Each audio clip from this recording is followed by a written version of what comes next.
بسم اللہ الرحمن الرحیم۔ السلام علیکم محترم ناظرین۔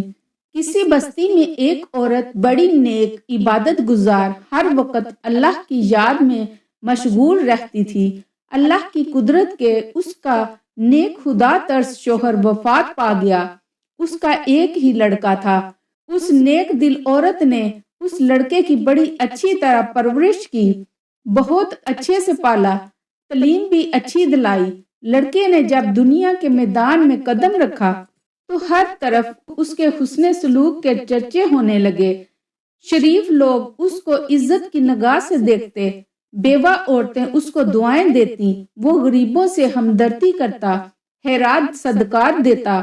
غرض اس کی بستی میں کوئی ایسا فرد نہ تھا جو اس سے خوش نہ تھا۔ اس کی بستی والے ایسے نیک لوگ تھے کہ ہر گھر سے قرآن پاک کی تلاوت کی آواز آتی تھی۔ مساجد میں درس قرآن اور اللہ کے ذکر کی مجلس ہوتی تھی۔ غرض اس بستی کا ہر گھر جنت کا نمونہ تھا۔ یہ لڑکا دیہات سے باہر شہر میں آنے جانے لگا۔ کچھ بے حیا عورتوں پر اس کی نظریں پڑنے لگیں اور آہستہ آہستہ اس کی دوستی نیکوں سے ہٹ کر بدوں سے بڑھنے لگی۔ پھر وہ نیک راستے سے بھٹک گیا۔ بد کردار دوستوں کے مشورے سے اس نے والدہ کے کھیت دیہات کی پرسکون زندگی کو خیر آباد کہہ کر شہر کی فضا میں اپنا ڈیرا ڈال لیا، اور اس کے ڈیرے پر اب ہر قسم کے بد کردار دوست اس کے گرد جمع ہونے لگے۔ ان بد کردار دوستوں نے اسے رائے حق سے ہٹا دیا۔ ماں مصلے پر بیٹھی ہر وقت اس کے لیے دعائیں کرتی رہتی۔ کبھی کبھی ماں سے ملنے شہر سے گاؤں چلا جاتا۔ آہستہ آہستہ وہ وقت آیا کہ مہینے میں ایک چکر لگاتا۔ اسی اثناء میں اس کے بد کردار دوستوں کے ذریعے اس کی دوستی ایک بد کردار عورت سے ہو گئی، اور وہ اس کا اس قدر دیوانہ ہوا کہ اپنے باپ کی جائیداد فروخت کر کے اس پر لٹاتا رہا۔ آخر وہ وقت آیا کہ وہ عورت جس نے اپنے نیک دل شوہر کی زندگی میں کبھی کوئی دکھ نہیں دیکھا تھا، اب وہ عورت دوسروں کے گھر مزدوری کرنے لگی۔ بیٹا جب کبھی گاؤں آتا تو ماں مزدوری کے پیسوں سے بیٹے کو گھی لے کر دیتی، کوئی چیز بنا دیتی اور دعاؤں کے ساتھ رخصت کرتی۔ کافی عرصہ گزر گیا، لڑکا ماں کو ملنے نہ آیا۔ ماں بیٹے کی جدائی سے اپنے ہوش و حواس کھو بیٹھی۔ جب بھی کوئی غیر اس کے دروازے کو کھٹکھٹاتا تو وہ دوڑ کر دروازے پر جاتی، بے ساختہ کہتی، میرے بیٹے تم آ گئے، بیٹے تم نے اتنی دیر کیوں لگائی؟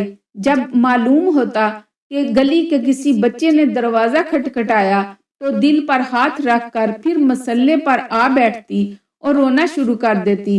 روتے روتے اس نیک دل ماں کی بینائی بھی جواب دے گئی تھی، اور پھر جب اس لڑکے کے پاس کچھ نہ رہا تو اس عورت نے اپنے یاروں سے مشورہ کیا کہ اب اس سے جان چھڑائی جائے۔ مشورے میں یہ طے ہوا کہ اس سے یہ فرمائش کی جائے، میری محبت جب بھی آپ سے رہے گی کہ اپنی ماں کا دل نکال کر لاؤ۔ اس طرح وہ فرمائش پوری نہیں کرے گا اور خود ہی جان چھوٹ جائے گی۔ اس بد کردار عورت نے یہی فرمائش کی۔ وہ انسان جو ایک وقت میں فرشتہ تھا، آج خواہش نفس کی خاطر شیطان سے بھی بدتر ہو گیا اور اس فرمائش کو پورا کرنے کے لیے تیار ہو گیا۔ خنجر لیا، گاؤں کی طرف چل دیا۔ عرصہ دراز کے بعد جب یہ بد نصیب دروازے پر پہنچا، آواز دی، ماں ماں خوشی سے دوڑتے ہوئے دروازے کی طرف بڑھی، منہ سر چوما اور سینے سے لگایا۔ اس بدبخت نے خنجر نکالا اور ماں کے سینے پر مارا، ماں کا دل نکال کر چل دیا۔ آسمان پر اندھیرا چھا گیا، اللہ کا عرش ہل گیا۔ فرشتوں نے دعائیں دی کہ ظلم کی انتہا ہو گئی۔ بد کرداروں کا یار بدکار عورتوں کے مکان پر پہنچا تو ماں کا دل اس کے سامنے کیا۔ اس عورت نے کہا، تو اپنی ماں پر ایسا ظلم کر سکتا ہے تو معلوم نہیں میرے ساتھ کیا سلوک کرے، اس لیے یہاں سے نکل جا۔ لڑکے کی آنکھوں پر اندھیرا چھا گیا اور گر گیا اور مر گیا۔